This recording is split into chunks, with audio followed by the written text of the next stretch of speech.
Welcome to the editing room. You're probably anxious to get right to work on cutting your project. Before you start the actual work of editing, though, you need to get all of your footage into the computer and organize it for easy editing.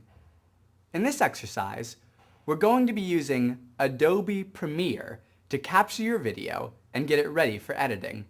Premiere is mid to high-end editing software, but it has a lot more tools and capabilities than programs like iMovie or Windows Movie Maker.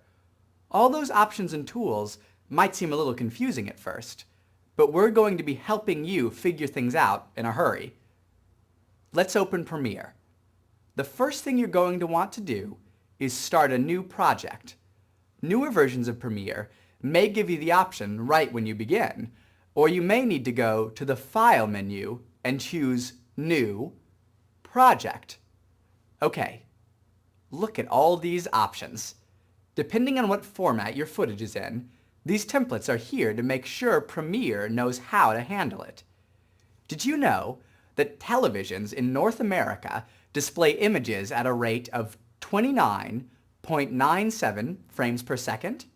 In most of Europe, however, it's 25 frames per second. Newer, high-end DV cameras are even capable of shooting video at 24 frames per second. Depending on how your footage was shot, you'll want to choose the right template. Okay, now Premiere has created your project for you.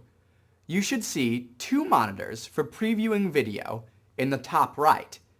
At the bottom here is the timeline where you'll actually be editing your project. And here in the upper left is your project window, which will contain a list of all the raw files you're going to use to assemble your project. Huh, it's empty. You need to bring all those files into Premiere in order to start working with them.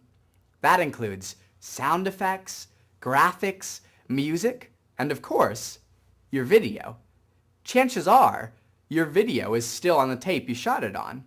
So how are you going to get it into the computer? This is called capturing your video.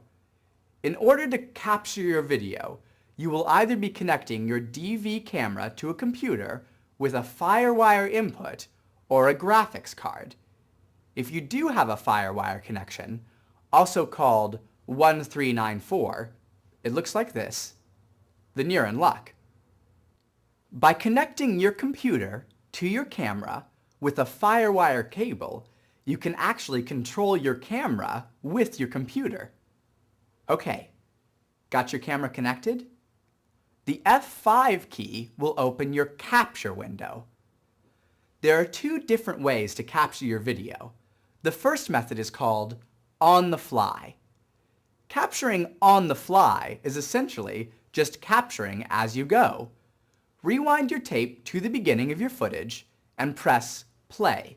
Remember, if you're connected with FireWire, you can use all the VCR controls in the Premiere menu to control your video, instead of having to actually press the buttons on your camera. When you get to a part of the footage that you want to bring into your computer, press the record button. When you've gotten all you need, stop recording. Presto! Premiere has captured your video and saved it as a movie file. A piece of friendly advice.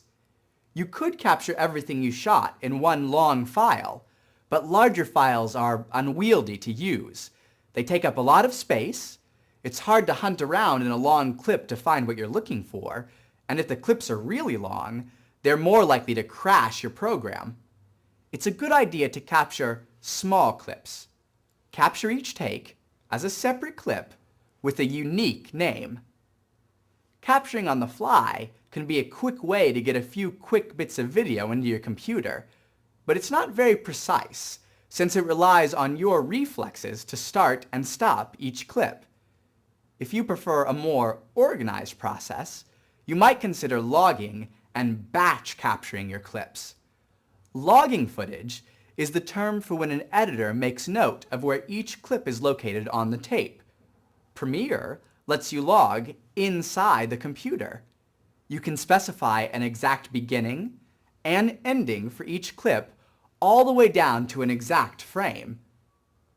After you've logged all your footage, you can tell the computer to batch capture, or capture all at once, exactly what footage you want, using your log as a guide. Here's how to do it. Using the computer controls for the camera, you can navigate through your footage. In order to log footage, you need to tell the computer where the clip starts and stops. This is called setting your in and out points. When you've found the beginning, you can click the button on the menu to set the in point, or use the keyboard shortcut, the letter I. The same is true for the out point. Click the button marked Set Out, or type O. Once you have an in and an out point, press the button marked Log Clip. Here, you can name the clip and make a few notes that will be saved with the file. Click OK. You've now logged your first clip and saved the info to the log. Repeat this process for every clip you want to capture. That's one way to log. If you made notes on set about where each take started and stopped, you can also save a lot of time by just typing in the time code in and out points in these dialog boxes and logging the clips that way. You're not done yet though. The footage won't end up in your computer until you tell it to capture. Right now, you've saved a set of files that tell the computer what to do once you tell it to start. To actually import those clips, you just have to go to File, and then choose Batch Capture. Premiere also has a cool new feature called Automatic Scene Detection. If you turn this on, like this, Premiere will scan the tape and automatically try to find the in and out points. It's pretty accurate, since most of the time it can figure out where you started and stopped recording when you shot the tape. It obviously also has the benefit of being automatic, but if you want to set in and out points that aren't the beginning and ending of a take, this may not work for you. After using automatic scene detection, batch capturing works exactly the same as before. Once you start the batch capture process, the machines will take care of the rest. So, go. Have a sandwich. Put your feet up. Compose a haiku about editing. Okay, you've captured your footage. It should appear now in the project window. You might also need to gather some other media for your project, maybe some graphics or sound effects or music.